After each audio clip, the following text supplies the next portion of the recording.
Jadi pada malam yang mulia ini kita akan menyambung pengajian kita di dalam membahas dan mengkaji isi kandungan 40 hadis yang dikumpulkan oleh Imam An-Nawawi yang akan dibimbing oleh Al-Fadhil Ustaz Rohibin bin Abdul Karim, pengasas Pondok Pesantren Al-Huda yang terletak di Demak, Semarang, Indonesia. Tanpa melengahkan masa, kita mempersilakan Al-Fadhil Ustaz untuk meneruskan perbincangan. Bismillah. Assalamualaikum warahmatullahi wabarakatuh. Bismillahirrahmanirrahim. Alhamdulillahirabbil alamin. Wassalatu wassalamu ala sayyidil anbiya wal mursalin sayyidina Maulana Muhammadin wa ala alihi wa sahbihi ajma'in. Amma ba'd. Kepada semua jamaah pengajian hadis 40 karya Imam Nawawi rahimahullah ta'ala yang senantiasa Ustadz banggakan dan cintai. Alhamdulillah, marilah kita lanjutkan majelis kita yang sekarang sudah sampai hadis ke-15 ya. Sebelumnya Ustadz sampaikan, alhamdulillah kita sekarang masuk pada bulan yang sangat dimuliakan Allah, yaitu bulan Dzulhijjah ya. Semoga ini termasuk bukti kita menghormati bulan Ashhurul Hurum ya. Dan yang mana amal baik akan dilipat-lipatkan gandanya, dilipat-lipatkan ganda pahalanya tanpa terhingga. Langsung saja kita mulai pembacaan hadis yang ke-15. Bismillahirrahmanirrahim. Al-hadis al-khamis asyar. Al-hadis al-khamis asyar. Hadis yang ke-15. An Abi Hurairah radhiyallahu ta'ala anna Rasulullah sallallahu alaihi wasallam qala man kana yu'minu billahi wal yawmil akhir falyakul khairan awil yasmut. Ada dua baca ya, mengatakan sukun lam boleh. Awil yasmut. Wa man kana yu'minu billahi wal yawmil akhir falyukrim jarahu.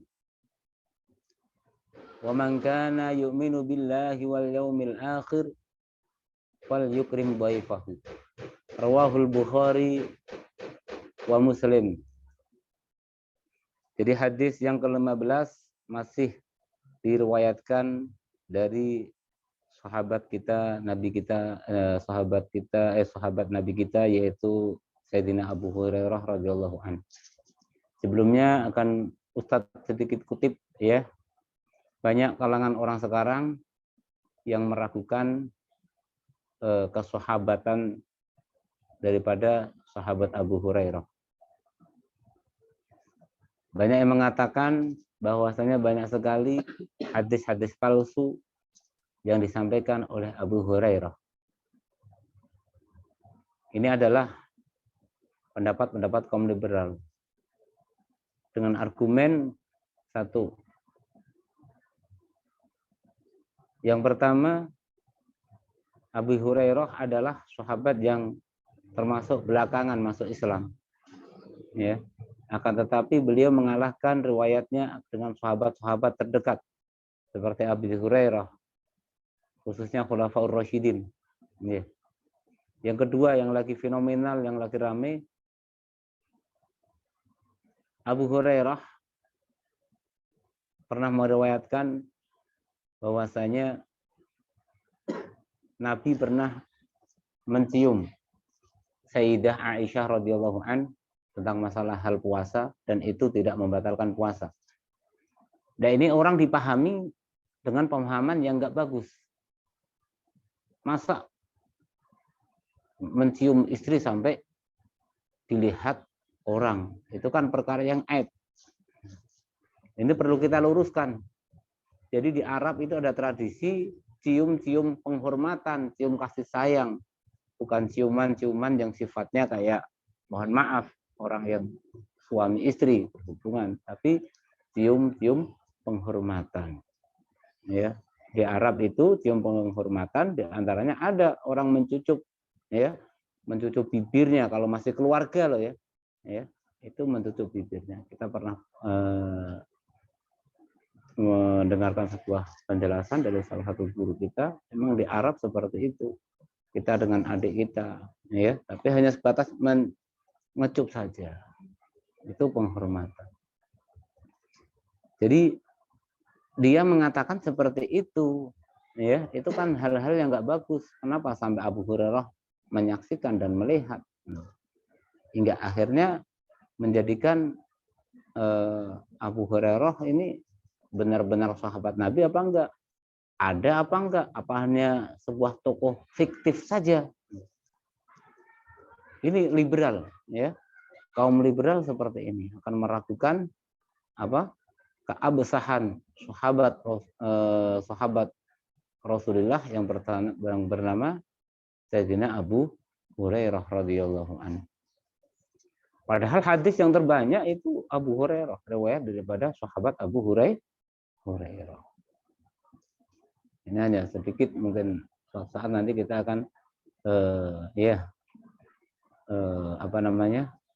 jelaskan lagi kalau memang ada ini perlu dijelaskan. Tapi saya kira sedikit sudah cukup. Ya, kita kembali lagi ke pembahasan, yaitu sebuah hadis. Man kana yu'minu billahi wal yaumil akhir falyaqul khairan aw liyasmut. Jadi yang pertama, sabda daripada Nabi kita Muhammad sallallahu alaihi wasallam, man kana yu'minu billahi wal yaumil akhir, barang siapa beriman billah kepada Allah, wal yaumil akhir, dan hari akhir, hari pertanggungjawaban, hari kiamat, ya, hari akhir itu, hari kiamat itu namanya sampai ada 100-an, banyak, ya, kadang disebut yaumul akhir, ya, kadang disebut yaumiddin, disebut yaumul jaza, hari pembalasan, ya, banyak. Yaumul hisab, banyak sekali nama daripada yaumul kiamah. Man kana yu'minu billahi wal yaumil akhir, barang siapa beriman kepada Allah dan hari akhir, falyakul, maka hendaklah orang tersebut berkata khairon, sesuatu yang baik-baik, auliyasmut, atau diam. Ustadz jelaskan kembali, ya, kenapa di sini redaksi teksnya memakai yu'minu billah wal yaumil akhir. Padahal kalau kita ketahui rukun iman itu ada 6. Iman kepada Allah, iman kepada kitabnya, iman kepada malaikat, iman kepada Rasul, ya. Di sini kenapa hanya yang diambil yaumil akhir? Iya. Kenapa yang diambil cuma yaumul akhir? Karena ini satu hadis ini secara tidak langsung akan mematahkan akidah falsafah, ya. Bagian ahli falsafah yang mereka itu tidak meyakini atau mengingkari adanya yaumul akhir, mengingkari adanya yaumul hisab. Pernah kita sudah sampaikan dulu, kita ulangi kembali, ya. Orang falsafah berkeyakinan orang hidup itu hanya hidup saja di dunia, setelah meninggal ya meninggal, tidak akan ada apa-apa lagi di sana. Bagaimana mereka bisa berpendapat seperti itu? Karena sebagian orang falsafat itu, ya, dengan mereka mengandalkan sebuah analisa akal, logika, ya, kaum Dahriyah diantaranya, ya. Jadi orang sudah meninggal itu nggak mungkin hidup kembali. Kenapa nggak mungkin hidup kembali? Bagaimana? Karena organ tubuhnya sudah tidak berfungsi. Organ tubuhnya sudah tidak berfungsi. Yang di dunia saja, ya, orang ada yang masih dikasih kehidupan, itu kadang nggak bisa jalan. Apalagi ini sudah dikuburkan. Ini sebagian pemahaman falsafat, ya, falsafat yang mengingkari yaumul akhir. Tapi tidak semua falsafat mengingkari seperti itu. Karena dengan munculnya ulama-ulama Islam, ulama-ulama pakar, ya, beliau meluruskan pemahaman falsafat. Jadi falsafat tersebut dibersihkan dari akidah-akidah yang bertentangan dengan iman kita. Dan tentunya kalau orang iman kepada yaumul akhir, ya, itu secara otomatis akan beriman kepada baginda Nabi kita Muhammad Shallallahu Alaihi Wasallam. Karena iman kepada Allah Subhanahu Wa Taala semata itu tidak cukup, ya, harus mengikuti untuk mempertahankan iman tersebut, mengikuti apa-apa yang disabdakan baginda Nabi kita Muhammad Shallallahu Alaihi Wasallam. Oke, jadi kalau orang benar-benar iman kepada Allah dan hari akhir, maka hendaklah dia berkata baik, ya, berkata baik atau diam. Satu. Selanjutnya nanti kita baru kupas, ya. Wa man kana yu'minu billahi wal yaumil akhir, barang siapa beriman kepada Allah wal yaumil akhir dan hari akhir, fal yukrim jarahu, maka hendaklah dia memuliakan jarahu, tetangganya. Selanjutnya wa man kana yu'minu billahi wal yaumil akhir fal yukrim dhaifahu, barang siapa beriman kepada Allah dan hari akhir, maka hendaklah dia memuliakan tamunya. Oke, kita mulai dari yang awal, ya, yaitu falyakul khairan auliyasmi. Perlu diketahui bahwasanya, ya, banyak ada sabda Nabi yang mengatakan banyak sekali, ya, orang itu terjerumus ke neraka itu sebab hasil dari buah bibir, buah hasil dari omongan, ya. Sampai berkata Luqman bin Hakim kepada putranya, beliau berkata, laukanal kalam min fiddah kana sukutu min dahab. Kalau omongan itu terbuat dari perak, maka diam itu terbuat dari emas. Kalau berbicara itu terbuat dari perak, maka diam itu terbuat dari emas. Karena orang itu kalau sudah berbicara, itu biasanya ngelantur. Pasti akan merubah tanpa dia sadar dan enggaknya. Orang cerita, pasti ada nambah-nambahin, ada ngurang-ngurangin. Itu secara tidak langsung. Ya, itu diantara dampaknya banyak berbicara. Apalagi berbicara yang nggak ada artinya. Orang selalu berbicara nggak ada berhentinya. Ya, itu menandakan, kata Imam Ali rahimahullah ta'ala, humkun. Humkun itu fasadul akal. Akalnya rusak. Ya. Ada sebuah syairan yang mengatakan, idza tamma aqlul mar'i qalla kalamuhu wa aiqin humqil mar'i in kana muksira. Ketika sudah sempurna akalnya seseorang, maka dia akan sedikit bicaranya, tidak banyak ngomong. Akan tetapi wa'aikin, dan yakinlah engkau bihumkil mar'i, akan bodohnya seseorang. Ya, bodoh. Humak itu hamakoh. Ulama mengatakan fasadul akal. Akalnya sudah enggak normal. Kapan orang bisa dikatakan seperti itu? Ingkana muksiro. Ketika orang tersebut banyak sekali mengeluarkan omongan. Kita baru ngomong sekata, dia bisa 10 kata. Ya. Bahkan kita ngomong sekata belum selesai udah ditimbalin omongan yang banyak. Cerita ke sana kemari, cerita ke sana kemari. Subhanallah. Emang ini simtonnya para para aulia, para orang-orang solehin, ya.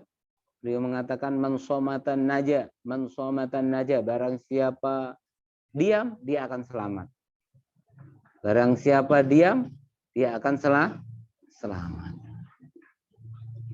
Bahkan ya, dalam sebuah riwayat ya, ada mengatakan ini hadis ya, innal bala muakalun bil mantiki. Bahwasanya bala ya, bencana itu muakalun, dipasrahkan bil mantiki dengan omongan. Nah, ini makanya ini kita kalau ngomong, kalau kita maksudkan orang, kalau kita mendoakan jelek itu apa itu? Apalagi pada keluarga kita ngatain, jangan ngatakan yang jelek-jelek. Iya. Ya, karena apa? Innal bala muakalun bil mantiki, bahwasanya bala, bencana itu dipasrahkan dengan manteknya, dengan omongan. Ini ada sebuah kisah, ya. Cuman kisah tersebut bersumber dari sebuah kitab yang masih ulama perselisih, tapi di Jawa ini kitab ini rame. Kitab namanya Durratun Nasihin, ya. Ada kitab namanya Durratun Nasihin. Ini kitab masih diperselisihkan. Di situ ada cerita, ya. Ada cerita tentang masalah Nabi Ibrahim alaihissalam. Ini ada hubungannya dengan hadis ini. Tadi ada kata-kata fal yukrim daifahu, muliakanlah tamunya. Jadi suatu ketika Nabi Ibrahim alaihissalam adalah punya ajaran. Nabi Ibrahim itu punya ajaran. Beliau tidak boleh makan kecuali harus bersama orang, menjamu orang. Itu termasuk ajarannya Nabi Ibrahim alaihissalam. Jadi sampai Nabi Ibrahim kalau makan itu nyari orang dulu buat diajak makan bareng. Iya.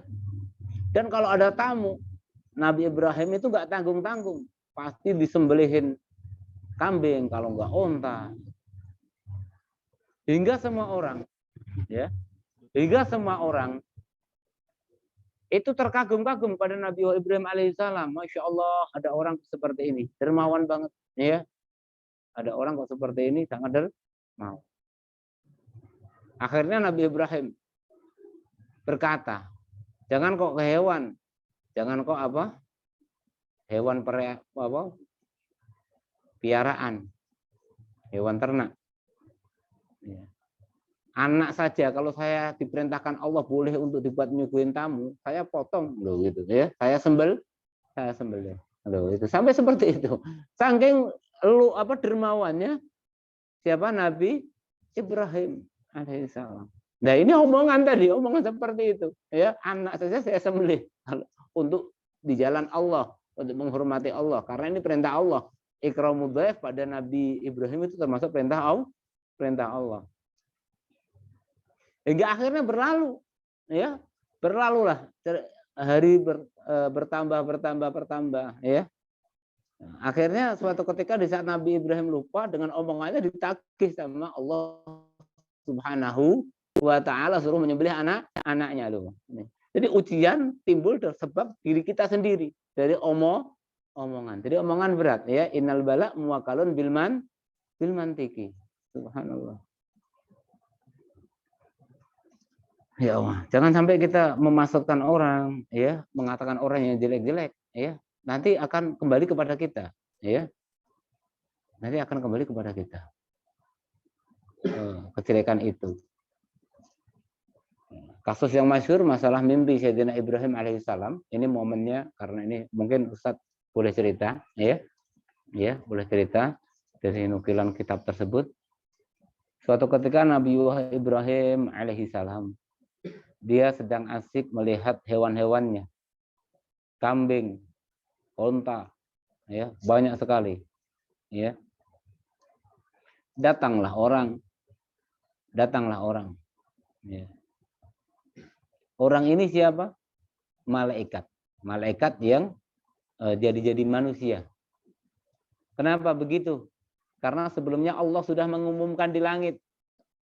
Ya, seperti halnya Allah sudah mengumumkan di langit, mengumumkan khalifah kepada Nabi Adam. Banyak yang protes, malaikat protes, setan protes. Akan tetapi malaikat akhirnya mengakui, ya. Sedangkan setan tetap angkuh, tidak mau mengakui kekhalifahan Nabi Adam alaihissalam. Ini juga Allah mengumumkan makhluknya, ya, mengumumkan kepada malaikat, wahai malaikatku, ya, aku akan memberikan pangkat Khalil, ya, Khalilullah, mendirikan pangkat Khalil kepada Ibrahim. Khalil itu pangkat yang besar karena Khalil itu maknanya kekasih, ya. Malaikat ini, ya. Kita yang lama mengabdi ini, ya. Mengabdi kepadamu ya Allah. Tapi nggak pernah mendapatkan julukan apa-apa, ya. Doktor juga nggak dapat, ini juga nggak dapat, ya. Akhirnya malaikat menguji. Kalau kau nggak percaya, ya, coba uji saja kau Ibrahim itu, hambaku Ibrahim. Turunlah dia ke langit. Dia berpura-pura jadi manusia. Ya, di saat Ibrahim mengembalakan kambingnya, juga hewan-hewan ternaknya yang lain, unta dan yang lainnya, dia datang. Assalamualaikum. Waalaikumsalam. Ya, berbincang-bincang. Boleh nggak saya minta kambingnya satu? Ya, boleh nggak saya minta kambingnya satu? Boleh. Tapi saya pengen, ya. Ini karena ini semuanya hanya titipan Allah. Saya nggak memiliki, saya hanya menjaga semua ini titipan Allah untukku. Maka kalau engkau pengen memiliki satu, coba zikirlah kepada Allah. Sebutkan satu zikir saja, biar saya dengar. Nanti ambil satu. Nah, ya. Akhirnya sang malaikat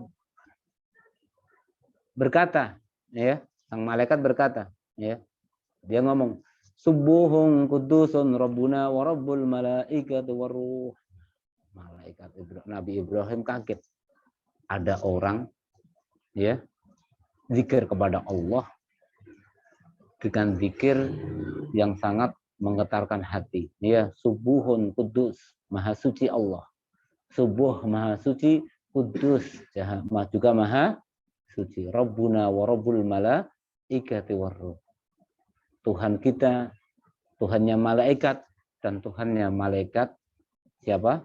Ar-Ruh, malaikat Jibril. Akhirnya pun Nabi Ibrahim ambil satu. Tolong ulangi lagi. Ulangi zikir tadi. Diulangin lagi. Baca lagi. Seorang tadi. Subuhun kudusun Rabbuna wa Rabbul malaikati waruh. Ambil sepertiga dari semua hewan yang saya miliki. Sepertiga, ambil lagi. Ya. Sekarang tolong bunyiin lagi zikir tersebut. Dibunyiin lagi. Ambil lagi sepertiganya lagi. Tinggal terakhir nih, tinggal sepertiga terakhir. Bunyiin lagi. Bunyiin lagi. Duh. Orang kekasih Allah ketika mendengar Allah itu rindu. Semuanya hampa. Ya, paham ya? Akhirnya berbunyi lagi. Hewan ternak udah habis. Apalagi nih yang bisa nih, saya pengen engkau mengucapkan apa? Kalimat tersebut lagi. Coba ulangi lagi setelah itu nih, tanah semua itu ambil. Lahan-lahan saya miliki semua itu ambil.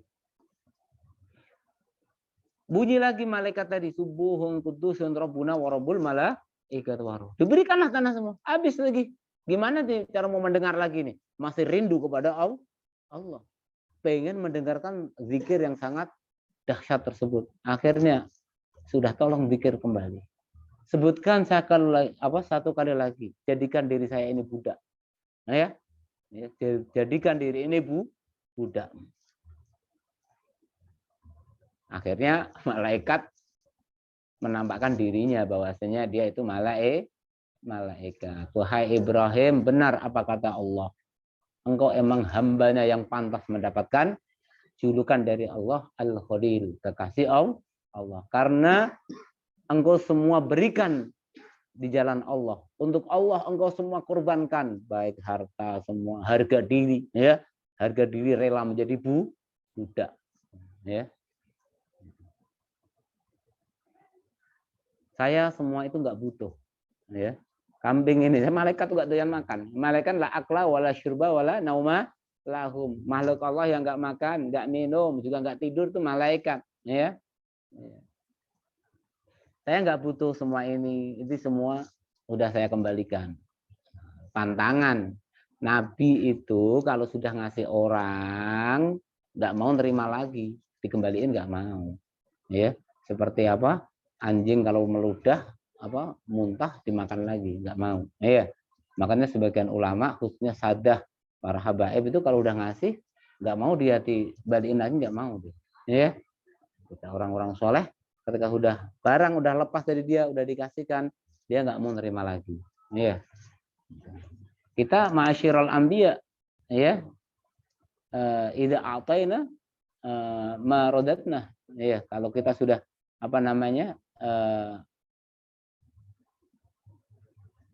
kalau kita sudah memberikan, kita nggak mau menarik kembali, nggak boleh mengambil lagi. Akhirnya apa? Ya sudah, kalau nggak mau dikembalikan, terus bagaimana nasibnya hewan dan tanah-tanah ini? Kita wakafkan kepada semua orang muslimin, ya. Kita wakafkan kepada orang muslim dan diberikanlah kepada orang-orang yang bermuslim sampai yaumul qiyamah, ya. Hewan-hewan yang masih ada keturunannya, ya. Itu kisah yang sangat ujian. Nggak cuman itu, ya. Nggak lama, ya. Diberikan perintah Allah suruh menyembelih anaknya. Suruh menyembelih anaknya. Jadi Nabi Ibrahim pada malam tanggal 8, ya, mendapatkan mimpi agar dia menyembelih anaknya. Nabi Ibrahim bangun pagi ragu-ragu. Masa anak orang kok nyembelih anaknya? Nah, padahal dulu pernah ngomong. Dulu pernah ngomong. Makanya tanggal 8 tuh Nabi Ibrahim masih ragu-ragu, masih berpikir-pikir, tarodud, ya. Makanya disebut tarwiyah. Tarwiyah itu maknanya berpikir, merenung, ya. Mimpi benar apa enggak itu, ya. Mimpi itu benar apa tidak? Dari Allah apa dari mana mimpi suruh nyembelih anak itu, ya. Makanya 8 Dzulhijjah itu disebut yaumut tarwiyah, hari di mana Nabi Ibrahim merenungkan, ya, apakah mimpi itu benar apa tidak. Malam-malam mimpi lagi Nabi Ibrahim. Ya. Mimpi lagi suruh nyembelih anaknya lagi. Nah, di situ paginya Nabi Ibrahim tahu benar kalau ini mimpi ini dari Allah Subhanahu wa taala. Mimpi ini benar dari Allah Subhanahu wa taala. Makanya dinamakan Yaum Arafah. Ya. Malam ke-10 mimpi lagi, ya. Untuk penguat bahwasanya Nabi Ibrahim sudah meyakini mimpi itu benar, malam 10 tidur mimpi lagi, suruh menyembelih lagi. Paginya baru ada eksekusi, ya. Kisah pelaksanaan kurban. Itu pun demi Allah, buat Allah. Nabi Ibrahim nggak pernah menyangkal dalam artian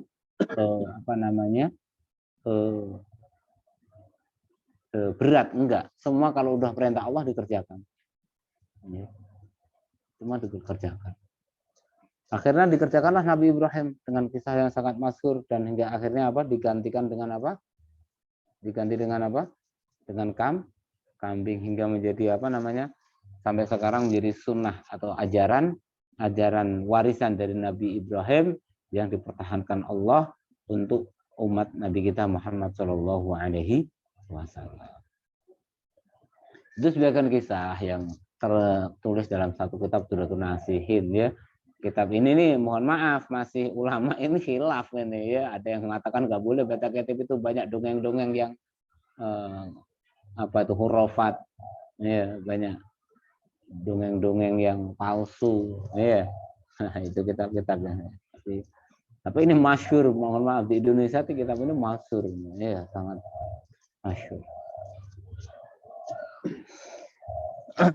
Oke.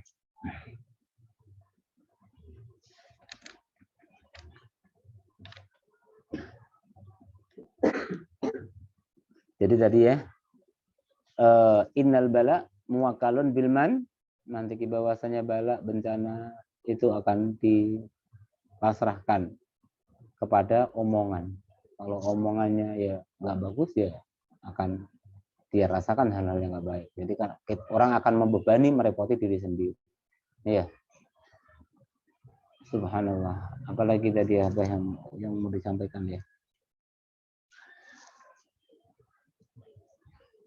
Oke, yang selanjutnya ikramul jar,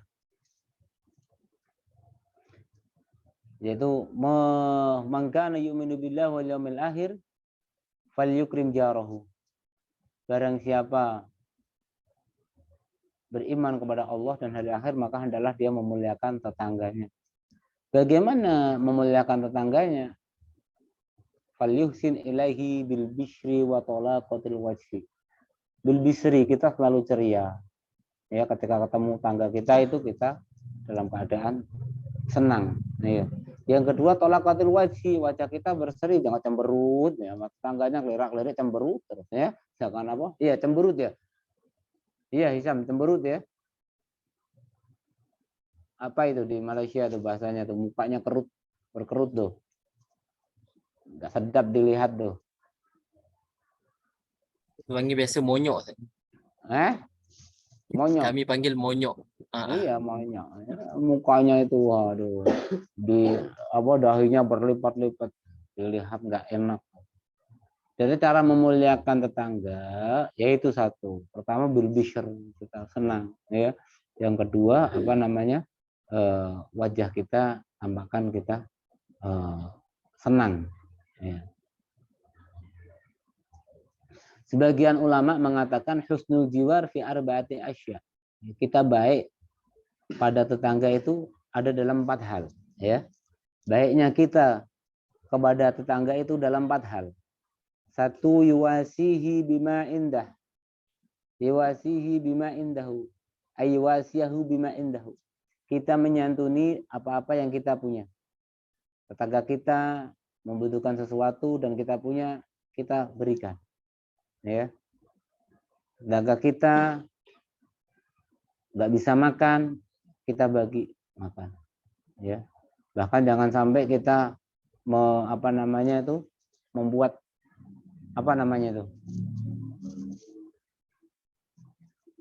manas-manasin ya, memprovokasi tetangga. Wah, kita masak enak itu, tetangganya dengar tanpa kita membaginya, itu nggak boleh ya.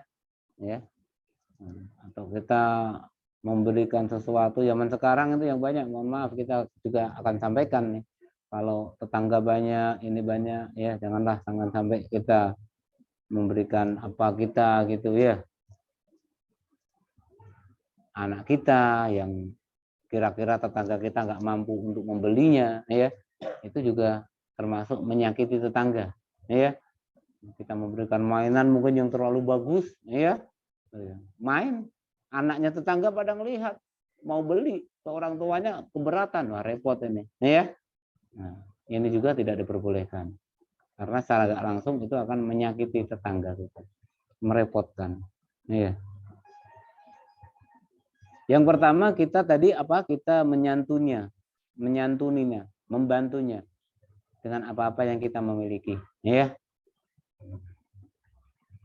Fawailul lil musallin alladzina hum fi an salatihim sahun alladzina hum yura'una wa yamna'unal ma'un. Ya, termasuk tanda-tanda orang munafik ya. Orang-orang yang mendapatkan ancaman neraka wel. Ya, fawailul lil musallin alladzina hum fi salatihim alladzina hum ara'aital ladzi Hisham, enggak ada suara Hisham nih. An salatihim alladzina hum an salatihim sahun. Ya. Alladzina hum an salatihim sahun. Orang yang dalam ketika sholat dia lalai.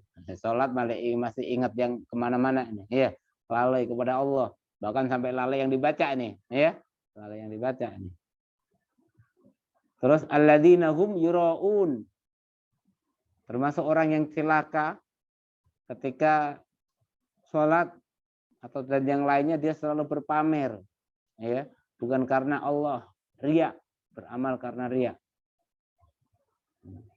Yang selanjutnya wa yamna'unal ma'un. Orang yang yamna'unal ma'un, mencegah, tidak mau memberikan pertolongan perabot-perabot rumah. Ketika tetangga kita membutuhkan perabot,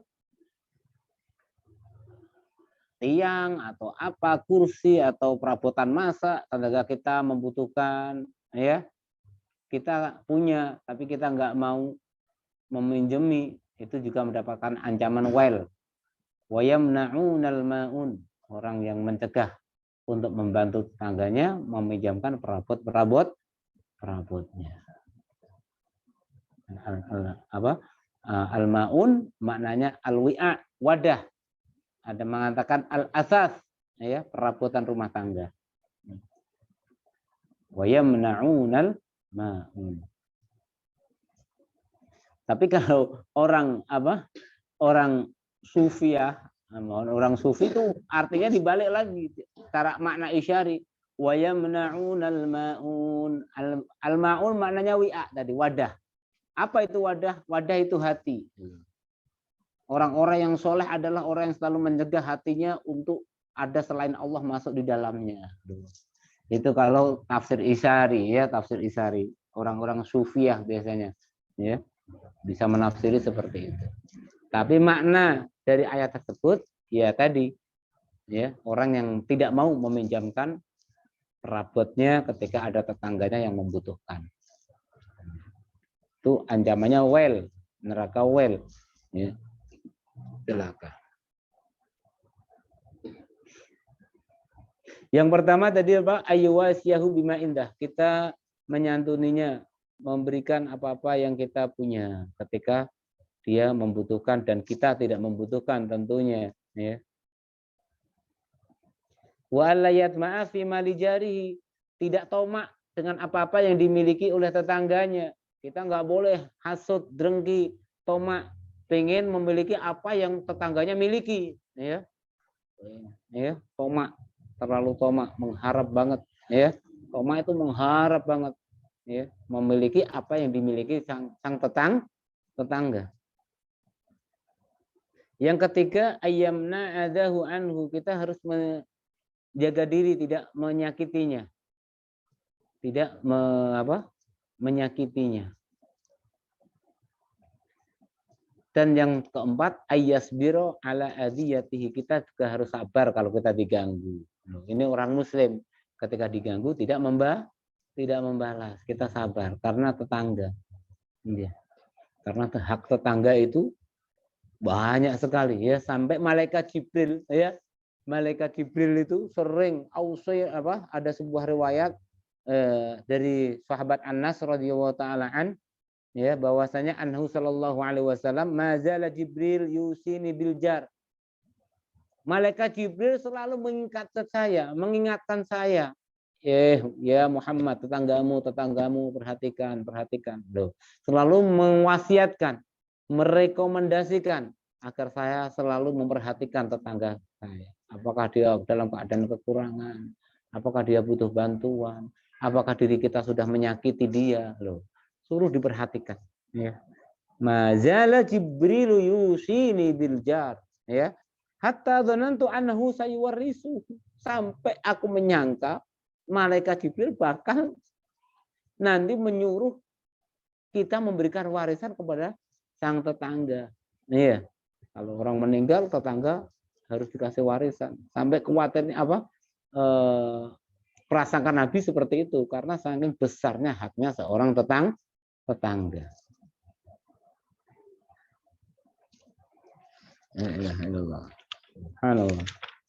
Ya.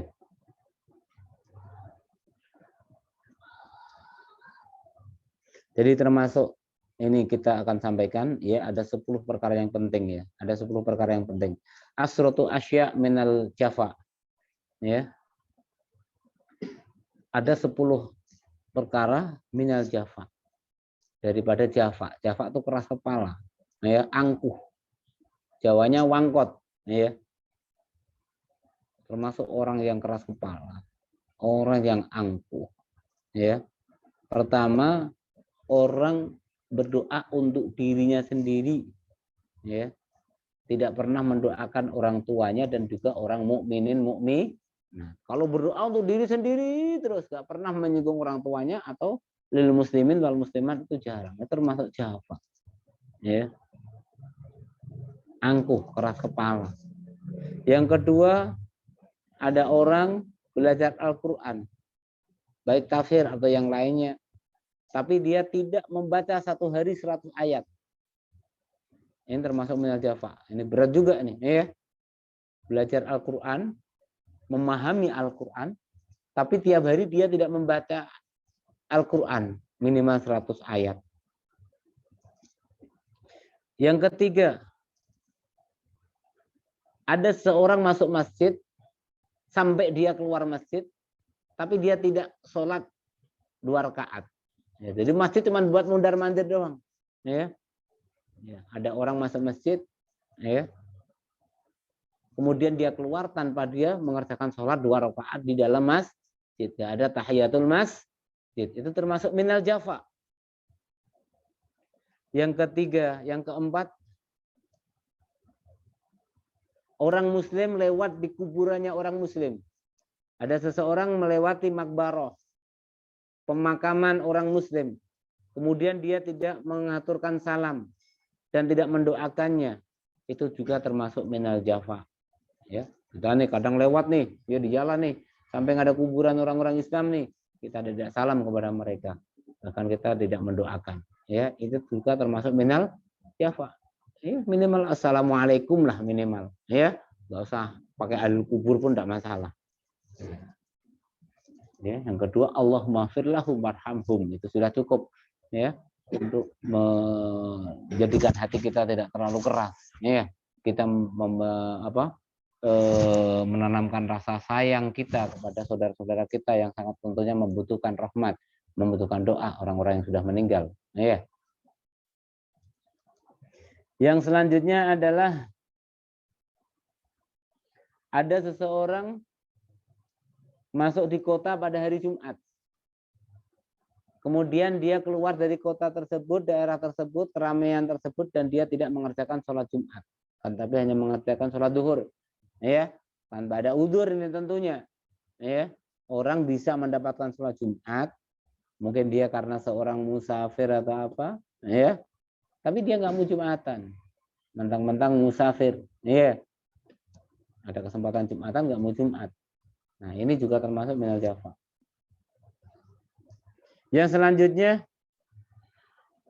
ada seseorang tinggal di sebuah perkampungan, di sebuah daerah. Dan di daerah tersebut ada orang alim, ada orang pintar, orang pandai agama, tapi dia tidak mau bertanya atau belajar. Ya, ini termasuk minal jafa juga. Subhanallah. Ya. Kalau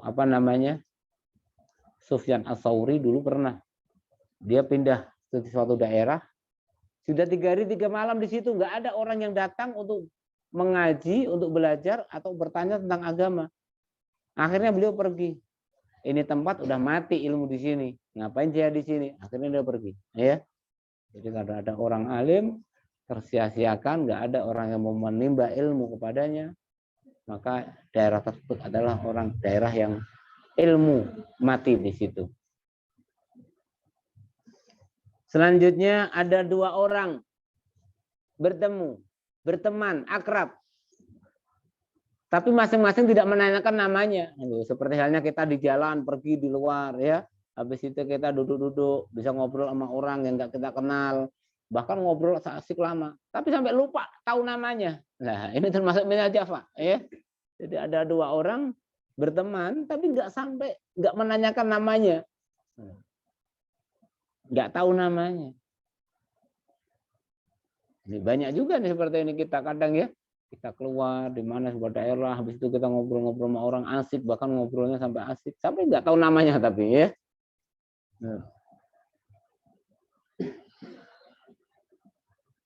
Yang ke-8, ada seseorang diundang untuk diafah, jamuan, untuk mau dijamu. Ada orang diberi undangan agar datang, dia mau diberi jamuan. Kemudian dia menyanggupi iya. Akan tetapi ketika dia datang dia nggak mau memakan, nggak mau minum apa yang disajikan. Ya, itu juga minal jafa, menyakiti orang karena secara nggak langsung. Yang selanjutnya yang terakhir adalah yang ke-9. Ya, seorang pemuda yang menyanyiakan waktu masa mudanya. Pemuda yang menyanyiakan masa mudanya. Dengan apa? Dia tidak mau menuntut ilmu dan tidak mau belajar adab atau etika. Yang ke-10 adalah orang yang kenyang sedangkan tetangganya kelaparan dan dia tidak memberinya sedikit pun. Ya, orang kenyang akan tapi tetangganya kelaparan. Dia tidak memberikan sedikit pun. Ini adalah tadi di antara asyratun minal jafa, ya 10 dari jafa.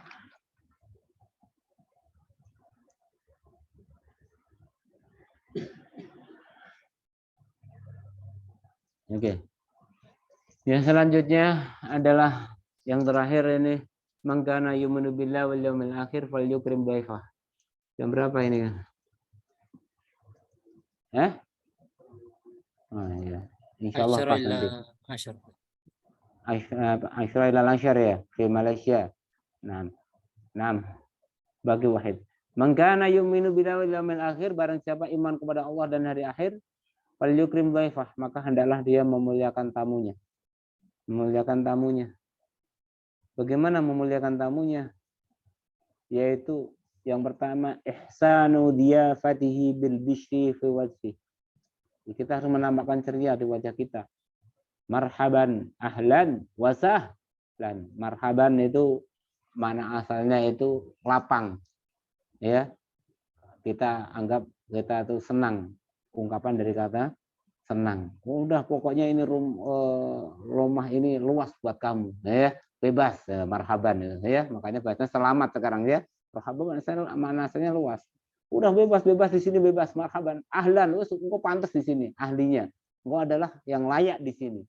Wasahlan, udah semuanya gampang, sudah semuanya gampang ya. Anggap ada semua gampang, ya.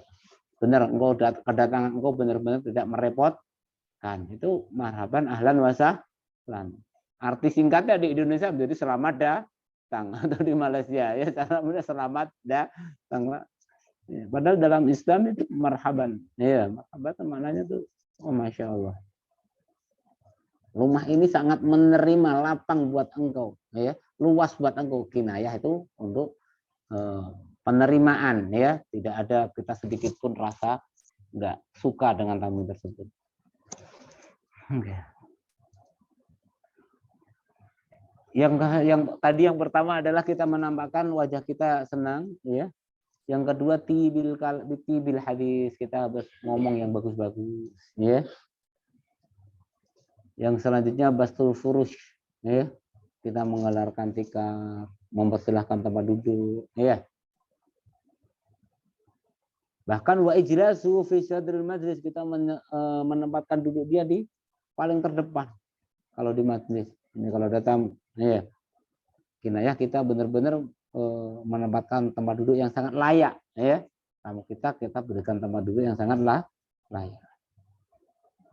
Yang selanjutnya adalah memberikan makan selama 3 hari. Biqadri wus'ihi, dengan kadar kemampuannya. Selama 3 hari itu wajib, bukan wajib ya, ini sangat anjuran. Nah, kita masih 3 hari itu kita kasih makan. Terakhir adalah muwada'atuhu bilutfin. Kita berpisah, berpamitan bilutfin dengan apa?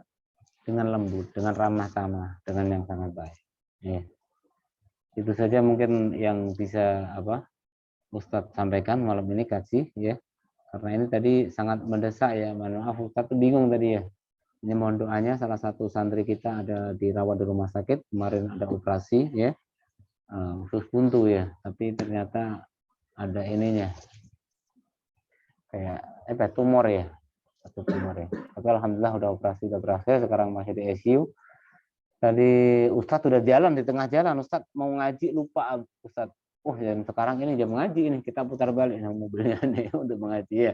Tapi malam ini tetap masih buka, kita nanti habis ini kita insya Allah langsung ke sana. Ya. Jadi mohon doanya semoga semua diberikan kesehatan, kelancaran. Kita semua juga semoga senantiasa dijaga oleh Allah Subhanahu wa Ta'ala, diberikan panjang umur, kesehatan, ya, istiqomah dalam kebaikan-kebaikan. Cukup sekian dari Ustadz. Semoga kajian malam ini memberikan manfaat kepada kita semua dan kita bisa mengamalkan semampu kita, tentunya dengan harapan kita mendapatkan cinta daripada Nabi kita Muhammad SAW dan cinta dari Allah Subhanahu wa Ta'ala. Sekian dari kita tutup dengan baca hamdalah saja. Alhamdulillahirabbil alamin. Wabillahi taufiq wal hidayah wal inayah. Assalamualaikum warahmatullahi wabarakatuh. Allah kita sambung pengajian kita pada minggu hadapan pada hari yang sama, masa yang sama. Kita tutup dengan tasbih kafarah wa surat Al-Asr. Bismillahirrahmanirrahim. Subhanakallahumma wa bihamdika nashhadu an la ilaha illa anta nastaghfiruka wa natubu ilaik. Bismillahirrahmanirrahim. Wal 'asri innal insana lafi khusr illa alladhina amanu wa 'amilus solihat wa tawassaw bil haqqi wa tawassaw bis sabr. Wa sallallahu ala sayyidina Muhammadin wa ala alihi wasallam. Walhamdulillahi rabbil alamin. Terima kasih.